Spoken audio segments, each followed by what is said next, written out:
여러분, 열정은 그 대상을 깊이 아는 데서 발생합니다. 한 번은 저희 아내가 저한테 이렇게 말하더라고요. 당신은 목사가 안 되었다면 애플 직원이 되었을 거예요. 그러니까 제가 아이폰을 너무 좋아하고 맥 컴퓨터를 너무 좋아하니까 제가 막 그런 걸 누군가한테 소개할 때 막 신나서 흥분해서 막 전하고 있는 모습이 있다고 하더라고요. 여러분, 우리는 내가 뭔가를 잘 아는 것을 좋아하죠. 그리고 다른 사람에게 설득하기를 좋아하고 그 과정에서 큰 기쁨을 얻습니다. 뿐만 아니라 알면, 잘 이해하면 누리는 것도 많아요. 저는 커피를 좋아하거든요. 커피를 내릴 줄 잘 아는데 커피에서 누리는 게 되게 많아요. 저를 많이 섬겨줍니다, 커피로. 여러분, 우리가 성경을 어렵다고 느끼는 이유도 비슷한 맥락에서 볼 수 있는 것 같아요. 용어가 낯설고 아직 잘 몰라서 그렇죠. 많이 이해할 수 있다면, 우리가 볼 때마다 새로운 것을 발견하고 그 기쁨을 누린다면 아마 성경을 읽는 것은 흥미진진할 거예요. 누가 말려도 이렇게 성경을 읽을 겁니다. 여러분, 기도 생활이 어려운 이유도 마찬가지입니다. 조직신학자 제임스 패커 교수가 이런 말을 했어요. 우리가 기도가 지루한 이유는 하나님에 대한 단조로운 생각들이기 때문이다. 하나님에 대한 단조로운 생각이 기도를 지루하게 만든대요. 그러니까 우리가 기도 생활에 활력을 가져다 주는 것도 하나님에 대한 관점에 달려 있다는 거예요. 그러니까 우리가 하나님을 시시한 분으로 여긴다면 기도도 시시할 수밖에 없는 거죠. 2012년에 9월이었습니다. 담임 목사님께서 당시 신학생이었던 저에게 같이 제자훈련 세미나에 가보자고 해서 칼 세미나에 갔었어요. 그때 쉬는 시간과 점심 시간 사이에 로비에서 제가 그토록 흠모하던 이찬수 목사님을 본 거예요. 그래서 어떻게 했겠습니까? 가서 손부터 내밀면서 인사를 드렸어요. 근데 목사님이 이제 당황하시면서 손을 잡아주시고 인사를 하고 가셨는데 저는 그 5초의 짧은 시간에 많은 걸 느꼈어요. 아, 목사님 손이 부드럽구나. 따뜻하구나. 그것만이 아니라 제 마음속에 이런 다짐들을 해서 신학생으로 좋은 목사가 되고 싶습니다. 목사님. 좋은 목사님처럼 좋은 진실한 목회자로 살고 싶어요. 그런 마음들을 들었던 마음이 있었습니다. 왜 그랬을까요? 여러분, 그 대상을 아는 깊이가 그 찰나의 깊이를 만드는 거죠. 여러분, 마찬가지입니다. 기도의 깊이는요, 하나님을 아는 깊이예요. 앞에서 소개한 제임스 패커 교수는요, 그의 책 하나님을 아는 지식이라는 책에서 오늘날 교회가 연약한 근본적인 이유 또한 하나님에 대한 무지함 때문이라고 말합니다. 하나님에 대한 단조로운 생각이 우리의 신앙생활을 단조롭게 만든다는 거예요. 15년 전만 해도요, 교회 로비나 소그룹실에서는 성도님들의 한 가지 모습이 있었습니다. 그거는 뭔가 내가 요즘에 읽고 있는 좋은 책을 소개하고 사서 읽고 서로 빌려주는 모습들이 되게 많았어요.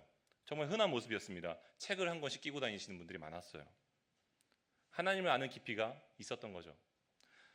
오늘날의 교회가 직면한 가장 큰 도전은요, 하나님을 아는 깊이가 얼마인가, 그것을 알아가는 것이 우리에게 가장 큰 도전이에요. 예레미야는요, 우리에게 이렇게 말합니다. 예레미야 6장 16절, 우리 같이 읽어볼까요? 시작. 여호와께서 이와 같이 말씀하시되 너희는 길에 서서 보며 옛적 길, 곧 선한 길이 어디인지 알아보고 그리로 가라. 너희 심령이 평강을 얻으리라 하나 그들의 대답이 우리는 그리로 가지 않겠노라 하였으며,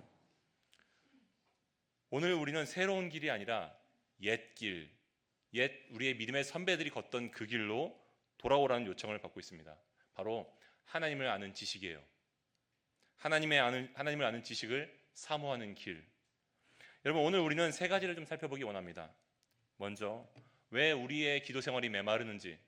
두 번째는 어떻게 하면 하나님을 더 깊이 알 수 있는지. 그리고 마지막으로는 예수님을 통해서 우리의 기도가 어떻게 변화될 수 있는지를 살펴보겠습니다. 오늘날 많은 사람들이 하나님을 오해합니다. 하나님이 어떤 분인지 제대로 알지 못하기 때문에 하나님이 내게 필요하다고 느껴지는 부분에서만 입맛에 따라서 취하려고 하죠.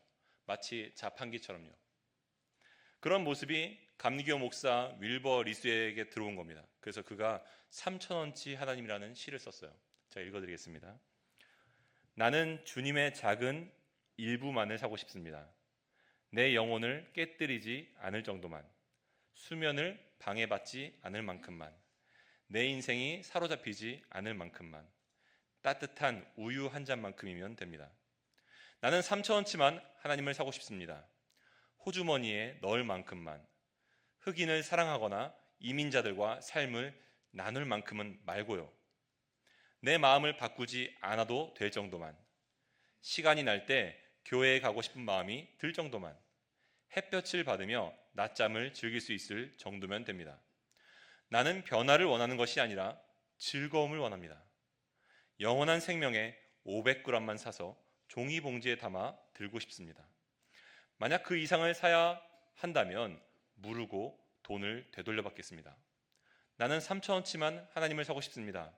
굳은 날 대비할 정도만. 사람들이 나의 변화를 눈치채지 못할 만큼만. 어떤 책임도 지지 않을 수 있을 만큼. 사람들이 나를 보고 괜찮은 사람이라고 여길 정도. 딱 이렇게 3,000원치만 하나님을 살 수 없을까요? 여러분, 이 시는요, 우리가 얼마나 자주 하나님을 편의점 상품처럼 대하는지 날카롭게 지적하고 있습니다. 여러분, 왜 현대인들은 하나님을 이토록 가볍게 여기게 되었을까요? 겨우 3,000원치만큼만. 김혁익 목사님이 이렇게 말씀하셨어요. 그 까닭은 하나님을 자기들이 원하는 대로 생각하고 믿기 때문입니다. 그것은 오해가 된 하나님입니다. 오해된 하나님은 성경에 계시된 하나님이 아닙니다. 그 하나님은 자기의 목적에서 비롯된 신이고, 자기의 이해에서 비롯된 신이고, 자기의 체험에서 비롯된 신입니다. 이런 신은 결국 사람을 변화시키지 못하는 신이고, 하찮아진 하나님이고, 가벼워진 하나님입니다. 여러분, 이 이야기가 경종을 울리는 것을 기억하십시오. 여러분, 3,000원치 정도로 하나님을 여기는 사람이 깊은 기도를 할 수 있을까요? 그럴 수 없습니다. 자기를 진리 앞에 비추어서 내 연약함과 내 마음속 우상을 회개하며 하나님의 지혜와 은혜를 구할 수 있겠습니까? 그럴 수 없어요. 귀찮은 일이 되어버리는 거죠. 그저 기도란 반복적이고 의미 없는 그냥 그런 의무처럼 느껴질 뿐이에요. 3,000원짜리잖아요. 3,000원짜리. 근데 여러분, 성경은 우리에게 전혀 다른 신앙의 선배들을 보여주죠. 여러분, 다니엘의 세 친구들 한번 보십시오. 바벨론의 느부갓네살 왕이 금신상을 만들어서 절하라고 했을 때 그들은 죽음의 위협 앞에서도 기도했고, 잡혔을 때도 이렇게 고백했습니다. 다니엘서 3장 17절. 우리가 섬기는 하나님이 계시다면 우리를 맹렬히 타는 풀무불 가운데서도 능히 건져내시겠고 왕의 손에서도 건져내시리다. 18절. 혹 그렇게 하지 아니하실지라도 왕이여, 우리가 왕의 신들을 섬기지도 아니하고 왕이 세우신 금신상에도 절하지 아니할 줄을 아옵소서. 여러분, 그들이 아는 지식은 참이었어요. 실제로 하나님은 맹렬히 타는 풀무불에서도 그들을 건져내십니다. 여러분, 이처럼 하나님을 아는 사람들에게는요, 다음과 같은 네 가지 특징이 있습니다. 그 첫 번째는 열정이에요. 하나님을 향한 깊은 열정이 삶으로 흘러나오죠. 두 번째는 확신입니다. 어떤 상황에서도 하나님에 대한 큰 확신을 가지고 있어요. 세 번째는 담력입니다. 사람들보다 하나님께 순종하기를 기뻐하죠. 세상 앞에서 담대함을 드러냅니다. 마지막으론 만족감이에요. 하나님 안에서 큰 만족을 얻죠. 이 세상이 아닌 하나님 안에서만 누리는 그 만족을 본인은 알아요. 반대로 여러분, 유다는 어떻습니까? 예수님의 12제자 중에 한 명이었던 유다. 그도 예수님과 3년 반을 동행했는데 그는 예수님의 가치를 겨우 은 30으로 여겼어요. 당시에 은 30은 종 한 명을 살 수 있는 가격입니다. 그러니까 예수님을 종 한 명 사는 가격으로 여겼던 거예요. 그 정도로. 은 20도, 29도 아니라 은 30을 보자 마음이 바뀌었어요. 은 30이면 하면서 자기는 예수님을 그 정도로 여긴 거죠. 여러분, 3,000원짜리 하나님이에요. 이것이 오늘 우리의 모습 아닙니까? 우리는 하나님의 가치를 아는 만큼만 그분을 따를 수 있습니다. 그러면 여러분, 하나님은 누구실까요? 예수님은 우리가 하나님을 구체적으로 알기를 원하십니다. 그래서 그분이 어떤 분인지를 우리에게 이렇게 말씀하세요. 마태복음 6장 9절. 그러므로 너희는 이렇게 기도하라. 하늘에 계신 우리 아버지여. 여러분, 그냥 기도할 때 하나님이라고 기도하라고 하지 않고 하늘에 계신 우리 아버지, 그분의 정체성을 두 가지로 설명한 것을 보십시오. 여러분, 이것은요, 우리의 기도의 내용보다 기도의 대상이신 분을 먼저 알라는 요청이에요. 자세히 알라. 그래서 그분에 관해서 알려주신 겁니다. 그럼 하늘에 계신 분은 어떤 분이시죠? 공간적인 것을 말하는 게 아니에요. 그분의 초월성을 이야기하는 겁니다. 그분이 우리와 다르다. 그분은 우리와 다르고 우리의 생각과 다르고 우리의 이해와 능력을 무한히 뛰어넘는 분이다라는 것을 말하고 있는 겁니다. 그러면 그분의 아버지 되심은요, 그분의 친밀성을 말하는 거예요. 그분이 우리와 얼마나 가까이 있기 원하시는지, 얼마나 친밀한 분이신지를 말하고 있는 겁니다. 그런데 여러분, 이 말씀이 요청하는 본질은요, 하늘에 계신 하나님을 알아가라는 거예요. 하나님을 알아가라. 실제로 성경에서 하늘에 계신 하나님이라는 표현을 제가 찾아봤습니다. 그랬더니 정말로 많이 등장하더라고요. 근데 그것을 쭉 살펴보니까 성경 곳곳에서 하늘에 계신 하나님을 이야기하는데 제가 내린 결론이 있습니다. 이 하늘에 계신 우리 아버지는 누구신가? 성경을 통해서 자기를 우리에게 나타내신 하나님이에요. 성경을 통해서 자기를 우리에게 나타내셨습니다.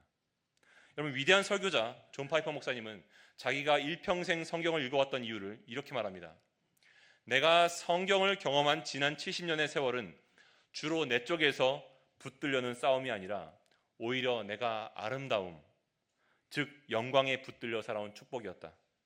한평생 내가 성경이라는 이 창문 앞에 서 있었던 것은 창문이 깨지지 않도록 보호하기 위해서나 이 산장의 주인이 그러라고 시켜서가 아니라 오히려 성경이라는 창 저편에 펼쳐진 알프스의 영광 때문이었다. 나는 성경에 계시된 그 하나님의 영광에 사로잡힌 포로다 라고 말했어요. 많은 분들이 하나님을 어떻게 만나셨습니까? 언제 하나님을 좀 깊이 만나셨습니까? 라고 물으면 많은 분들이 고난 가운데 하나님을 만났다고 해요. 왜 그럴까요? 고난 가운데 내가 얼마만큼 작은지를 알게 됩니다. 그러면서 하나님이 얼마만큼 크신 분인지를 알게 되는 거죠. 맞아요. 고난 가운데 우리는 하나님을 만나게 되기도 합니다. 그러면 고난을 통해서만 우리가 하나님을 만날 수 있다고 한다면 우리는 이렇게 기도해야 될 겁니다. 하나님, 저에게 고난을 주시옵소서. 그렇게 기도하시겠습니까? 두려우시죠? 여러분, 고난 가운데 우리가 하나님을 만날 수 있는 것도 맞지만 여러분, 우리가 평상시에서도 하나님을 만날 수 있어요. 평안할 때 일상의 시간 속에서도 성경과 신앙 서적들을 통해서 우리는 하나님을 더 깊이 알아갈 수 있습니다. 고난을 기다리지 마시고 평온할 때 말씀을 깊게 집중해서 묵상하면서 하나님을 알아가십시오. 그것이 지혜예요. 저는 종종 저희 청년들을 만나면서 이런 질문을 받아요. 목사님, 하나님과의 친밀함을 어떻게 느낄 수 있습니까? 어떻게 느끼세요? 기도해도 내 쪽에서만 다 말하는 것 같고 예수님의 이름으로 기도합니다. 아멘. 딱 끝나면 뭔가 허무한 것 같고 그런 감정을 느낀다는 거죠. 그래서 근데 그때 한 번은 같이 옆에 있던 형제가 이렇게 말하는 거예요. 내가 CCC에서 배웠는데 영혼의 호흡이 있다고 해. 그래서 들숨은 말씀을 읽는 것이고 날숨은 기도를 하는 거래. 이렇게 말하는 거예요. 여러분 기억하십시오. 들숨과 날숨. 뭐라고요? 들숨과 날숨. 네, 여러분 맞습니다. 친밀함은요, 깊은 대화에서 시작돼요. 대화. 대신대학교 유혜령 교수가 이렇게 말합니다. 기도는 들음으로부터 출발한다. 들음에 대해서 솔직하게 응답함으로써 기도는 활발하게 진행되어 간다. 그 들음은 하나님의 음성을 말하며 그 음성의 가장 진정성 있는 출처는 하나님의 기록된 말씀이다. 그래서 말씀과 함께하는 기도란 일방적인 참회나 간구의 기도가 아니라 쌍방적인 교류다라고 말했어요. 여러분, 깊은 대화를 하면요, 종종 깊은 대화를 할수록 우리는 관계에 친밀해지는 것을 느끼게 됩니다. 기도는 말하는 우리 쪽에서 언어면 말씀은, 성경 읽기는 하나님으로부터 오는 언어예요. 듣고 말하고 그러면서 우리는 점점 대화를 배웁니다. 성경 통독과 좋은 신앙 서적들을 읽는 것이 저는 참 도움이 되었어요. 신학교 시절에 저는 제 가방에 여러 권의 책을 항상 갖고 다녔습니다. 거기에는 두꺼운 책도 얇은 책도 있는데 제가 읽는 기준은 하나였어요. 그것은 평상시에는 읽어야 되는 책들을 읽고 그리고 쉴 때는 읽고 싶은 책을 읽었어요. 그러면서 하나님을 알아가다 보니까 어떤 유익을 얻게 됐냐면 설교가 들리기 시작하는 거예요. 그리고 제가 찬양할 때 그 찬양의 가사가 갑자기 다르게 다가오기 시작합니다. 하나님이 생생하게 느껴지고 내 고백이 달라지는 거예요. 그 깊이를 알게 되는 거죠. 하나님을 알아갈수록 제가 하나님을 누리고 사유하는 것이 훨씬 커졌습니다. 여러분, 저는 큐티와 성경 통독을 같이 하고 있는데요. 여러분, 큐티를 하다 보면 하나님을 깊이 알 수 있죠. 하지만 여러분들이 큐티를 하면서 가끔씩 그런 한계를 느낄 때가 있을 거예요. 그것은 뭔가 오늘 나한테 착 와닿지 않는 느낌이 들 때가 있어요. 근데 그럴 때 여러분 성경 통독을 같이 병행해 보세요. 그러면 어디선가는 걸리거든요. 어디선가는 하나님께서 나한테 말씀하시는 것들이 딱 걸릴 때가 있어요. 네. 그게 참 유익합니다. 한 번은 제가 지난 월요일이었습니다. 용인에 있는 숲속에 제가 숙소를 정하고 다녀왔는데요. 가족과 1박을 하고 왔는데 걱정이 있었습니다. 폭설이 예고되어 있는 거예요. 폭설이. 아침에 눈이 조금밖에 안 와가지고 괜찮겠구나 하고 떠났어요. 우리 아내가 취소되는 거 아니냐고. 근데 이제 가자고 해서 갔어요. 고집부리고 갔는데 후회했어요. 도착하고 나서부터 뭔가 눈이 오기 시작하는 거예요. 바베큐를 구워야 되니까 장을 보는데도 막 눈이 펑펑 내리는 거예요. 그래서 고기를 구울 수 있나? 막 눈 내리는데 막 고기 굽고 막 어떻게 먹었어요. 먹고 이제 잠 잤습니다. 잘 자면서 내일은 눈이 안 오겠지. 새벽에 눈이 딱 떠졌는데 눈이 펑펑 내리는 거예요.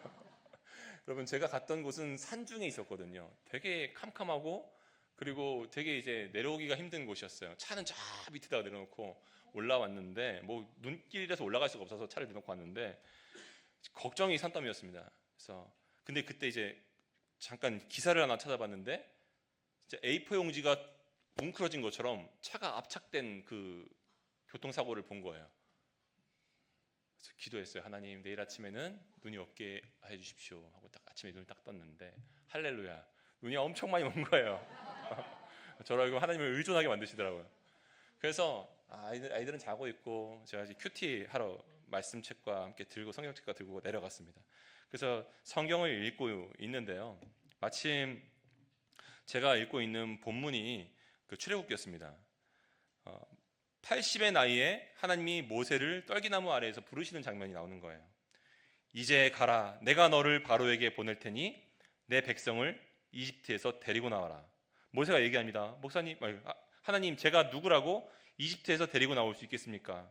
하나님 말씀하시는 거예요.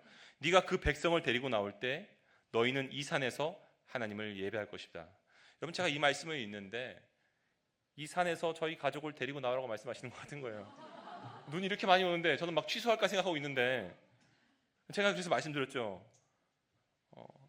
하나님 저는 안 됩니다.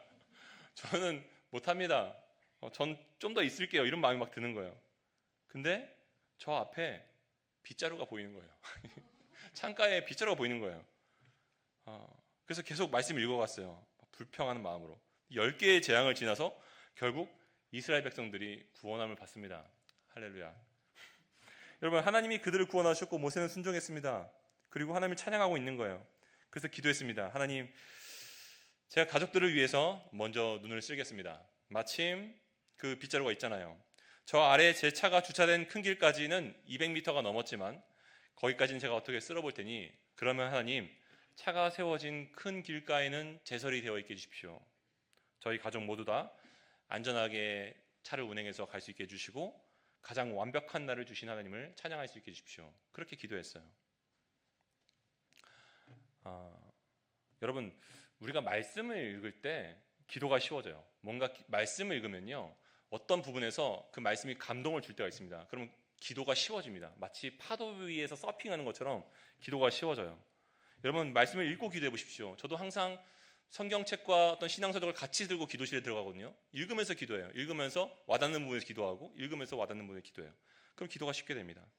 제가 이제 30cm 가까이 쌓인 눈을 1시간 정도 쓸었습니다. 1시간. 그리고 정말로 코너를 딱 돌았는데 큰 길이 제설이 어느 정도 되어 있는 거예요. 그래서 서둘러서 가족들을 데리고 나왔어요. 공터에 세워놓은 제 차 앞에 딱 나왔는데 제 차가 이제 큰 길가에 이제 공터에 세워져 있다 보니까 거기는 아스팔트가 되어 있지 않은 거예요. 보니까 이제 눈이 너무 많이 쌓여서 차 앞바퀴로 이륜구동으로 나올 수가 없는 상황이었습니다. 저는 뭐 거기에서는 이제 제설할 수 있는 도구도 없었고요. 그래서 고민하고 있었는데 어떤 어르신이 눈삽을 가지고 오셨습니다. 그러면서 눈길을 치워주면서 하신 말씀이 우리의 아들이 오늘 온다고 했는데 그래서 길을 치우러 왔다라고 얘기하시는 거예요.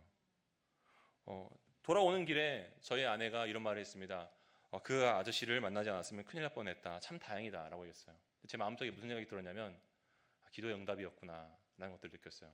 그러면서 그 아저씨는 자기의 아들을 맞이하기 위해서 눈길을 치우러 오는데 저는 그 아저씨를 통해서 자신의 아들 되는 저희를 맞이하기 위해서 눈길을 치우러 오시는 하나님을 느꼈어요. 물론 여러분 그냥 일어날 수 있는 일도 있을 수 있습니다. 그냥 우연일 수도 있어요. 근데 제가 말씀을 읽고 그 진리 안에서 기도하면서 그 결과를 맞이했을 때는 저는 생생한 하나님을 경험했습니다. 저는 살아계신 하나님과 살아감을 느끼고 있어요. 말씀을 읽으면서요. 감사가 있죠. 든든하죠. 여러분 이런 하나님이 나의 친밀한 아버지 되심을 날마다 확신할 수 있다면 여러분 얼마나 든든하겠습니까? 아무리 어두운 사망의 음침한 골짜기를 할지라도 해를 두려워하지 않을 수 있지 않겠습니까? 인생의 수많은 골리앗 앞에서도 설 수 있지 않겠습니까? 내 지혜와 능력을 뛰어넘는 분이 내 아버지신데 그분이 어디서 나와 함께하고 계시는데 무엇이 두려울 수 있겠습니까? 그러므로 여러분 옛길로 돌아가셔야 됩니다. 성경을 매일 읽는 삶으로 돌아서서 살아계신 하나님을 발견하시고 그분과 동행하십시오. 그래야 기도 생활이 살아날 수 있어요. 그래야 친밀감을 느낄 수 있습니다. 이렇게 말씀을 드리면요, 아마 마음속에서 이런 질문을 하고 싶은 분이 있을지 모르겠어요. 목사님, 알 것도 같습니다. 근데 사실 잘 모르겠어요. 제가 성경을 안 읽어본 것도 아니고 기도를 안 해본 것도 아니었으니까요. 왜 저는 그 행위조차도 뭔가 학교에서 공부하는 것 같죠? 저에게 역사책 속에서 이순신 장군의 이야기를 읽으면서 이순신에게 친밀감을 느끼려고 하는 것처럼 저에겐 그것이 좀 어려워요. 맞아요, 여러분. 만약 우리가 성경을 읽고 단순히 기도하는 행위가 하나님과의 완전한 친밀함을 만든다고 한다면 유대인들은 모두 다 하나님과 친밀감을 느껴야 돼요. 근데 유대인들은 어려서부터 모세오경을 달달 외우고 있는데 그들은 하나님과 친밀감을 느끼지 않거든요. 하나님을 어려워합니다. 하나님을 두려워하죠. 이기복 교수는요, 결혼 코칭이라는 책에서 친밀감을 세 가지로 이야기하고 있는데요. 육체적인 친밀감이 있습니다. 정서적인 친밀감이 있어요. 그리고 영적인 친밀감이 있습니다. 연인들은요, 서로에게 육체적인, 신체적으로 호감을 느낍니다. 결혼하잖아요. 생활이 어디 그뿐입니까? 그것만으로 안 돼요. 정서적으로 맞지 않으면 매일 다투기 있습니다. 우리가 증인이잖아요. 아닌가요? 저만 그렇습니까? 주여. 근데 여러분, 영적인 친밀함이 있어요. 그건 뭐냐면 육체적으로도 친밀하고 그리고 정서적으로도 잘 맞는데 상대방이 예수를 믿지 않고 나 혼자 예수 믿으면 세월 살다 보지 않아요? 공허해요. 마음이 공허합니다. 그 마음을 공허하는 분들이 참 많아요. 여러분, 사랑은 단순히 서로가 서로를 바라보는 것이 아니라 서로가 같은 곳을 바라보는 것이기 때문에 그래요. 나와 같은 곳을 바라보지 않는 것이 얼마나 힘듭니까? 여러분, 연합이라는 것이 저는 무엇인지를 언제 경험했냐면 저희 아내가 예수님을 인격적으로 만나기 시작했을 때부터 저는 우리 아내와 연합을 알게 됐어요. 이렇게 연합이 행복한 거구나. 이게 진짜 하나 되고 있는 거구나 라는 것들을 느꼈어요. 여러분, 마찬가지입니다. 마찬가지예요. 여러분들이 만약에 저를 보면서 저에게서 어떤 친밀감을 혹시 느끼신다고 한다면 그것은 단순히 겉으로 보여지는 모습 때문일 수도 있어요. 하지만 지내보면 뭔가 다른 부분들을 느낄 수 있습니다. 뭔가 대화를 하는데 이야기가 틱틱 튀거나 뭔가 맞지 않는다고 느껴지면 여러분들은 금방 호감을 느끼지 않을 거예요. 성경 읽기와 기도 생활도 마찬가지입니다. 여러분, 우리가 하나님께 친밀감을 느끼지 못한 이유도 동일해요. 우리가 그분의 생각과 그분의 뜻에 우리가 동의가 되고 그분이 기뻐하시는 일을 기뻐하고 그분이 슬퍼하시는 일을 함께 슬퍼하지 않으면 마음이 통한다는 생각이 들지 않을 거예요. 친밀감을 느낄 수 없을 겁니다. 여러분들의 마음이, 여러분들의 생각이 하나님과 동일할 때 여러분들은 하나님께 친밀감을 느낄 거예요. 제가 얼마 전에 영화 하얼빈을 봤습니다. 의사 안중근의 모습들을 보면서 그 감정이 공감이 됐어요. 대한민국인이잖아요. 친밀감을 느꼈어요. 왜요? 그와 같은 마음이었으니까요. 여러분, 예수님은 마태복음 26장 39절에서 가장 친밀하게 하나님을 향해 내 아버지요 라고 말합니다. 내 아버지요. 따뜻하게. 그리고 하시는 말이 뭐였냐면 자기의 생명을 아버지의 뜻에 맡겨드린다고 했어요. 같은 곳을 보는 것, 마음이 같은 친밀감. 그런데 여러분, 그런 친밀감이 우리에게 있습니까? 여러분, 모두가 하나님과 다른 곳을 바라보고 있다고 성경은 우리에게 이야기하고 있어요. 예수님이 우리에게 오신 두 가지 이유가 여기서 살펴볼 수 있는 것이죠. 예수님은요, 하나님이 어떤 분이신지, 그분이 우리를 어디까지 사랑하시는지를 보여주시기 위해서 우리에게 오셨습니다. 이것이 성자이신 예수님이 우리와 같은 몸을 입고 우리 가운데 오신 이유래요. 그분이 우리에게 하나님이 어떤 분이신지를 직접 보여주시기 위해서 우리 가운데 오셨대요. 그렇게 사셨대요. 하나님이 어떤 분이신지를 우리가 보고 알 수 있도록 말입니다. 여러분, 하나님은 세상에서 누구나 손가락질하는 사람들을 어떻게 대하실까요? 38년 된 병자의 상태를 어떻게 대하실까요? 어떤 의사도 포기한 여인의 질병은요, 들짐승처럼 정신이 오락가락해서 자신을 사슬로 묶어야만 했던 그 사람은요, 누구나 좋아할 만한 자리와 누구도 가고 싶지 않은 자리에서 하나님은 어떤 선택을 내리실까요? 어느 정도까지 모욕을 참으실 수 있는 분이고 어느 정도까지 우리를 사랑하실 수 있는 분일까요? 예수님이 오셔서 보여주셨습니다. 이사야서 53장 5절, 그가 찔림은 우리의 허물 때문이요 그가 상함은 우리의 죄악 때문이라. 그가 징계를 받음으로 우리는 평화를 누리고 그가 채찍에 맞음으로 우리는 남을 받았도다. 우리는 다 양 같아서 그릇 행하여 각기 제 길로 갔거늘 여호와께서는 우리 모두의 죄악을 그에게 담당시키셨도다.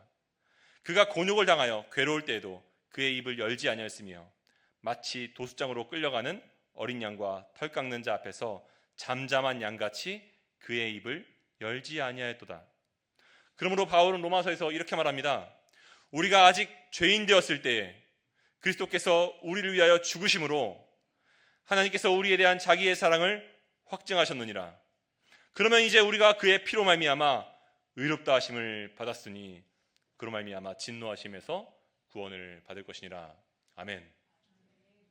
여러분, 사도 요한의 말처럼요, 예수님은 우리 가운데 오신 하나님의 말씀입니다. 말씀이 육신이 되어 우리 가운데 오셨고 우리가 그를 보니 아버지의 영광이요 아버지 독생자의 아들의 영광이요 은혜와 진리가 충만하셨습니다. 그분의 나를 향하신 사랑을 여러분 복음서 속에서 깊이 느끼시고 발견할 때 우리는 비로소 하나님을 바라보는 마음의 비늘이 벗겨집니다. 그분을 사랑할 수 있게 됩니다. 그럴 때 우리는 하나님의 뜻이 나의 뜻이 되기를 원하고 하나님과 함께 연합되었다라는 친밀감을 느낄 수 있어요. 결론을 맺기 원합니다.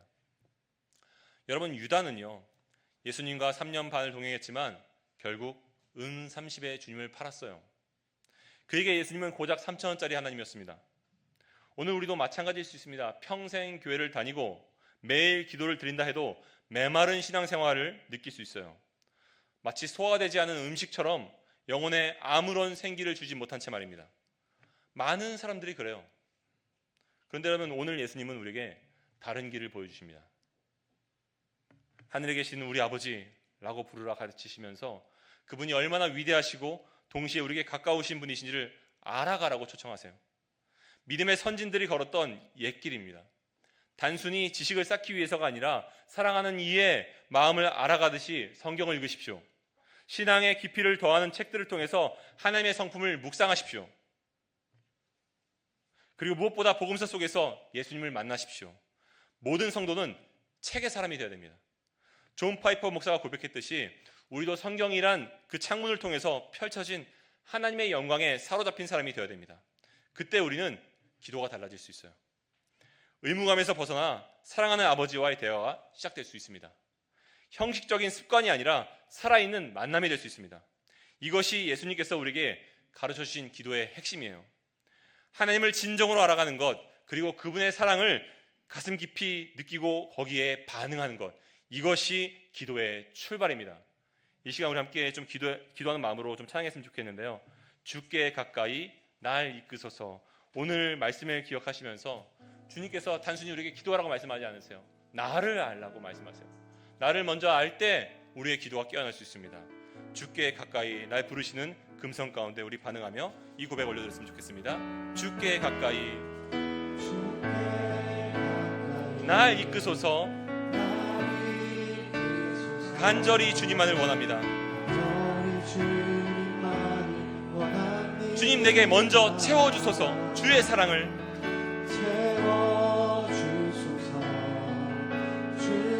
그럴 그럴 때 우리의 찬양이 바뀔 수 있습니다. 진정한 찬양. 우리 한 번 더 고백하겠습니다. 주께 가까이 날 이끄소서. 우리 말씀을 간절히 사모했으면 좋겠습니다. 간절히 주님만을 원합니다.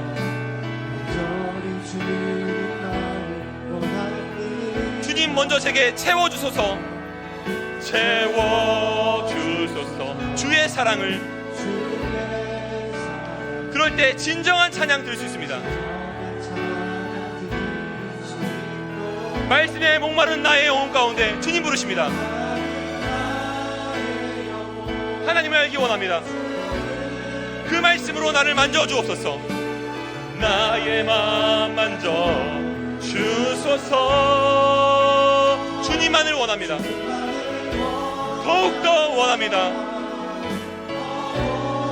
나의 맘 만져주소서. 이 시간 우리를 부르시는 주님 앞에 한 번 더 고백하겠습니다. 주께 가까이 날 이끄소서. 말씀으로 우리를 부르십니다. 주님, 내가 말씀을 사모하기 원합니다.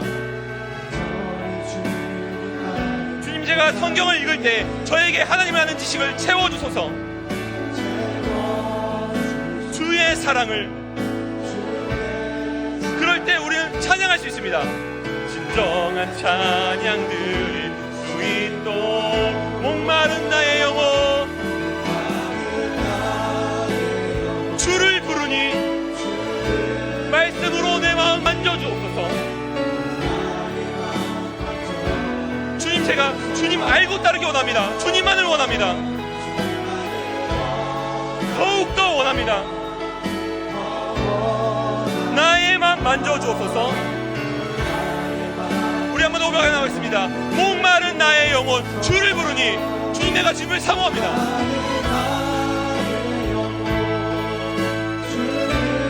주님, 그냥 감정이 아니라 말씀으로 나를 만져주옵소서. 주님만을 제대로 알기 원합니다. 더 사모하고 더 원합니다. 나의 맘 만져주옵소서. 우리 한번 더 고백하겠습니다. 목마른 나의 영혼 주를 부르니 마른 나의 영혼 주를 부르니 나의 맘 만져 주소서. 주님, 내 메마른 심령에 주의 은혜를 부어주옵소서. 더욱더 원합니다. 이 시간 우리 함께 찬양하며 기도하며 나갔으면 좋겠는데요, 하나님, 한 목회자가 말한 것처럼 우리도 그렇게 말할 수 있기를 원합니다. 내가 지난 평생에 성경을 사모하고 읽었던 이유는 내 쪽에서 억지로 붙들었던 것이 아니라 그 영광에 사로잡힌 삶이었습니다. 성경이라는 창을 통해 보이는 그 알프스의 영광을 바라보며 너무 황홀해서, 하나님이 너무 위대하고 아름다운 분이셔서 저는 성경을 읽을 수밖에 없었습니다. 하나님, 그렇게 말할 수 있는 노년의 때를 우리가 보게 하여 주옵소서. 3천원치만 하나님을 알고 생각하고 말해왔던 작은 기독교에서 천지를 지으신 하나님, 우리에게 생명까지 주신 하나님의 장엄함을 알고 누리고 말하는 자의 삶을 살게 하여 주옵소서. 물이 바다 덮음같이 하나님을 아는 지식이 충만한 나와 우리 교회가 되게 하여 주옵소서. 우리 그렇게 함께 기도하며 나가시겠습니다. 하나님 아버지, 그렇습니다. 하나님, 우리가 하나님을 알고 따르기 원합니다. 하나님을 알고 따르기 원합니다. 하나님을 아는 지식이 우리 교회 안에 가득할 수 있도록 역사하여 주옵소서. 주님, 우리가 이렇게 하나님, 우리가 이 목회자와 같이 우리가 고백하기 원합니다. 내 평생에 성경을 사모하고 내 평생에 하나님의 말씀을 붙들었던 이유는 그 말씀이 나를 하여금 사로잡게 하였기 때문입니다. 성경이라는 창을 통해서 바라보았던 그 알프스의 영광을 통하여 내가 황홀함 가운데 하나님을 알고 싶었고 하나님을 알게 되는 그 기쁨을 말미암아 내가 성경을 읽을 수밖에 없었습니다. 그 말씀에 사로잡혀서 그 말씀이 이끄시는 삶을 살아왔음을 고백합니다. 하나님, 나의 삶이 그 말씀을 따라 살아가는 삶이 될 수 있도록 인도하여 주옵소서. 내가 하나님을 알기 원합니다. 내가 하나님을 더욱더 탐구하기 원합니다. 하나님의 아름다우심과 나를 향하신 그 아름다우신 섭리와 그 계획들을 알기 원하고 하나님이 어떤 분이신지 더욱더 사모하고 더욱더 탐구하기 원합니다. 주님, 우리가 책의 사람이 될 수 있도록 역사하여 주옵소서. 성경을 붙들며 한 손에는 책을 붙들며 그렇게 나아가는 우리들의 인생이 될 수 있도록 역사하여 주시기 원합니다. 말미암아 하나님을 아는 지식이 가득한 올 한 해가 될 수 있도록 역사해 주십시오. 하나님을 누리고 하나님을 사귀고 하나님과 함께 더 풍성하게 삶을 살아가는 우리 될 수 있도록 인도해 주시기 원합니다. 주님, 우리가 그렇게 수동적으로 세상을 사는 사시장의 모습들이 아니라 하나님과 함께 하나님이 주시는 그 은혜를 붙들며 하나님께서 이끄시는 그대로 나가는 우리 될 수 있도록 인도해 주시기 원합니다. 주님, 올 한 해 우리가 꿈꾸며 나가기 원합니다. 하나님, 우리가 올 한 해 하나님을 사모하며 하나님께서 우리에게 부어주시는 금성들을 사모하며 우리가 말씀으로 나가는 하나님을 아는 지식으로 나가는 하나님을 더욱더 탐구하며 나가는 하나님 우리가 될 수 있도록 역사하여 주옵소서. 주님, 우리가 더욱더 주님을 사모함으로 주님을 알기 원합니다. 그렇게 알며 탐구하는 우리 되기 원합니다. 주님, 우리를 이끌어 주옵소서. 주님, 우리 교회 안에서 하나님 서로가 서로에게 좋은 신앙의 소극을 나누며 말씀의 은혜를 나누며 그렇게 하나님을 탐구하는 올 한 해 될 수 있도록 역사하여 주옵소서. 그래야 향방 없는 기도가 아니라 하나님 목적이 있는 기도, 하나님께서 이끄신 대로 나가는 그런 기도, 하나님께서 우리에게 말씀하시는 가운데 반응하는 기도로서 우리의 신앙생활을 하기 원합니다. 주님, 그렇게 우리에게 말씀하여 주시고 우리의 삶을 이끄실 줄을 기대하며 나갑니다. 오 주님, 우리에게 말씀하여 주옵소서. 말씀이 이끄는 교회, 말씀과 함께 시작하는 교회, 하나님과 친밀함을 누리는 교회, 그런 교회가 될 수 있도록 역사해 주시기 원합니다. 오 주님 사모합니다. 주님 붙잡아 주옵소서. 오 주님 감사드립니다.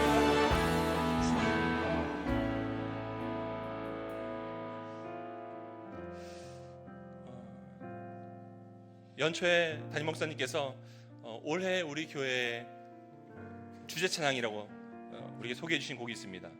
기도를 시작합니다라는 곡인데요, 그 곡에서 이런 가사가 있더라고요. 나를 멈추고 기도를 시작합니다. 근데 제가 이 찬양을 묵상하는데 오늘 말씀이 연결되는 거예요. 우리가 왜 하나님 말씀이 있습니까? 나를 멈추는 거예요. 내가 하나님께 먼저 막 말하기 전에 나를 멈추는 거예요. 그리고 하나님께 나에게 뭐라고 말씀하시는가 듣는 겁니다. 나를 멈출 때 하나님 일하세요. 나를 멈출 때 하나님 내게 말씀하세요. 나를 멈출 때야 비로소 하나님께서 역사하기 시작하십니다. 바로 그때가 기도가 살아날 때고 그때가 우리가 하나님의 뜻에 설 때일 줄 믿습니다. 그 마음 가지고 우리 함께 이 찬양 부르겠습니다. 시간은 흘러가지만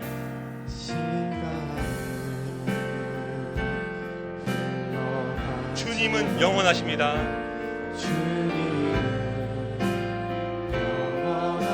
비록 눈앞의 문제는 커 보이지만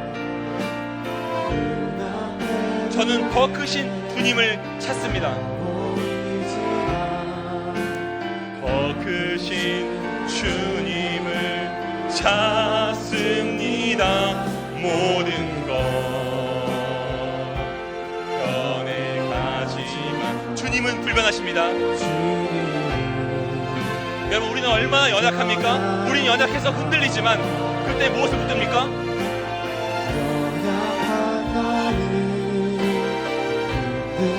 굳건한 주님을 붙듭니다.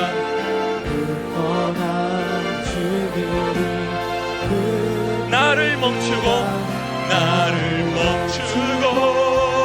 기도를 시작합니다. 나를 멈추면 주가 시작하시니 완전한 주의 뜻 이루어지도 주 앞에 나를 드립니다. 우리 한 번 더 처음부터 찬양하시겠습니다. 시간은 흘러가지만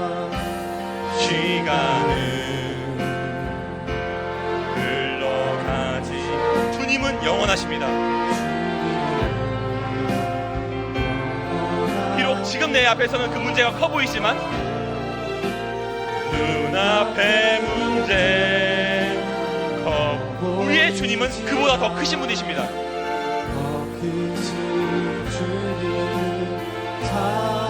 모든 것 변해가지만 모든 것 변해가지 주님은 불변하십니다.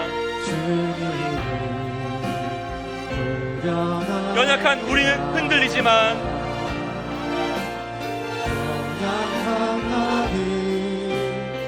그럴수록 더욱더 굳건하신 주님을 붙듭니다.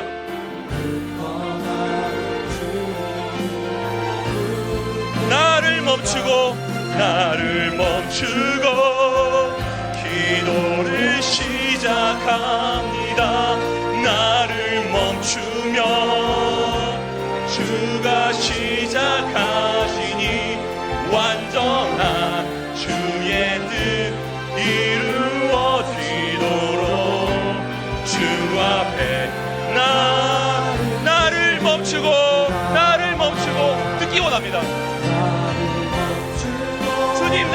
말씀하여 주옵소서.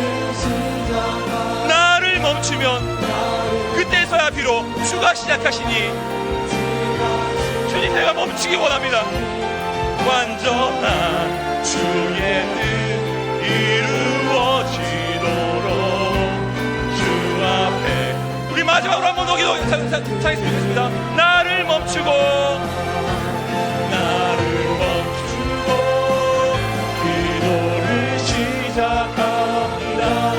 나를 멈추면 주가 시작하신 완전한 주의 뜻 이루어지도록 주 앞에 나를 드립니다. 이 시간 우리 마지막으로 기도할 때 각자 가지고 나오신 기도 제목 가지고 기도했으면 좋겠는데요. 여러분 눈앞에 문제가 커 보이십니까? 주님은 더 크십니다. 여러분 내 연약함 때문에 괴로우십니까? 여러분 굳건한 주님을 붙들라는 초대예요. 성경은 우리에게 너희는 강하다고 말하지 않습니다. 너희는 약하지만 내 안에서 온전하여짐이라고 말씀하십니다. 사도 바울도 그러므로 도리어 크게 기뻐함으로 자기의 여러 약한 것들에 대해서 자랑하기 시작합니다. 그리고 이렇게 말해요. 이는 그리스도의 능력이 내게 머물게 하려 함이라. 이는 그리스도의 능력이 내게 머물게 하려 함이라. 아멘. 이 시간 가지고 나오신 기도 제목 들고 하나님께 나아갈 때 주님 저는 약합니다. 그래서 주님을 붙듭니다. 저는 멈춥니다. 주님의 시작을 구합니다.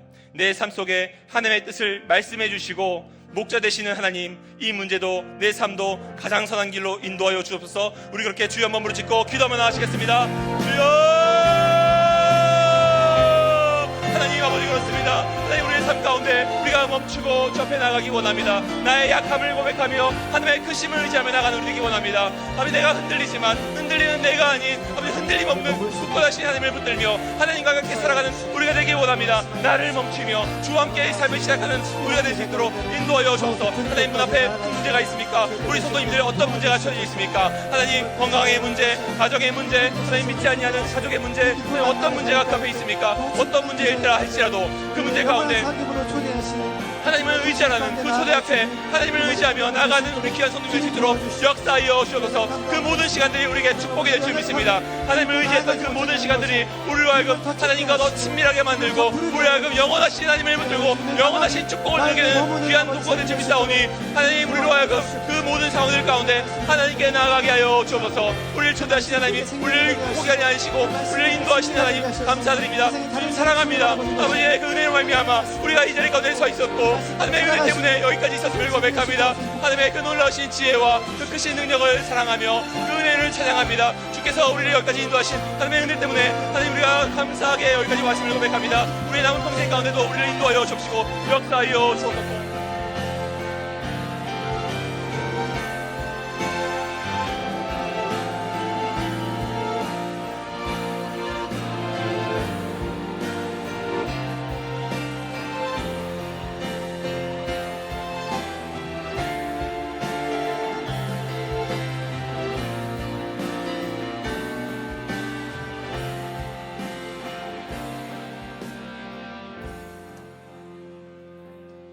주님 그렇습니다.